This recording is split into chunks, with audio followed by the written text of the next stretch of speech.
मी रुपाली पाटील ठोंबरे प्रचार करत असताना हे बघा, हे महाशय आहेत पिरामेलचे, मुंबईवरून आले.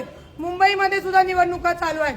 डॉक्टर चंद्रभान पाटील त्यांनी यांच्याकडनं लोन घेतलंय 3 कोटीचं.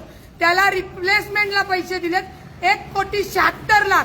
बँकेबरोबर बोलणी चालू होऊन त्यांना बँकेचं लोन क्लिअर करायचंय, तरी सुद्धा पिरामिल वाले जाणून बुजून त्या व्यक्तीला घरातनं बाहेर काढण्यासाठी, बेघर करण्यासाठी इथं आलेले आहेत. माझी राज्य सरकारला, माननीय अजितदादांना विनंती आहे, हे जे आरबीआयचे रूल न पाळणारी लोक आहेत, या लोकांवर तुम्ही कडक कारवाई केली पाहिजे.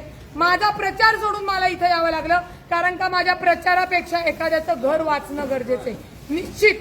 निश्चित लक्षात ठेवा, लोन घेतल्यावर ते भरायचं आहे, परंतु त्याच्यावर जे हे फायनान्सवाले, हे पिरामिड फायनान्स आहे, हे द्या जरा काढून द्या. हे पिरामिड फायनान्सवाले आहेत. अशा पद्धतीने जे लोकांचं शोषण करतात, जाणीवपूर्वक त्रास देतात. जर ती व्यक्ती ते लोन द्यायला, त्याचे कागदपत्र पूर्ण करायला तयार होती, तरी सुद्धा यांना नकोय.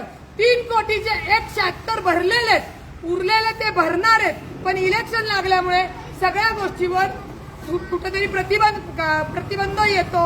आणि हे होत असताना सुद्धा पुणे शहराचा बंद पोलिसांना सांगून, पोलिसांना निवडणुकीची कामं आहेत का यांच्या वसुल्या करून देण्याच्या गोष्टी आहेत.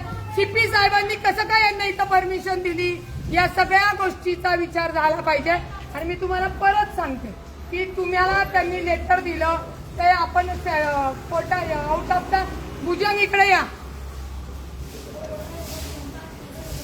केलं होतं की नव्हतं. 1,97 दंड आणि झाली होती की नाही कागदपत्र, फक्त 2 दिवस पुढं मागं. अहो, सरकारच्या योजनेला होता तर तुम्ही पिरामिड वाले काय पाहिजे ते टाइमवर होणार आहे का? कोर्टाची ऑर्डर सुद्धा 8-15 दिवस पुढे जाते. ही कुठली पद्धत आहे तुमची? मुंबईमधलं पण पिरामिड तुमचं चालून देणार नाही. एवढं सांगून मला प्रचार सोडून यावं लागलंय. कुठे पोलिसांना विचारते, त्यांना इलेक्शन सोडून हे धंदे सांगितलं का? या बरोबर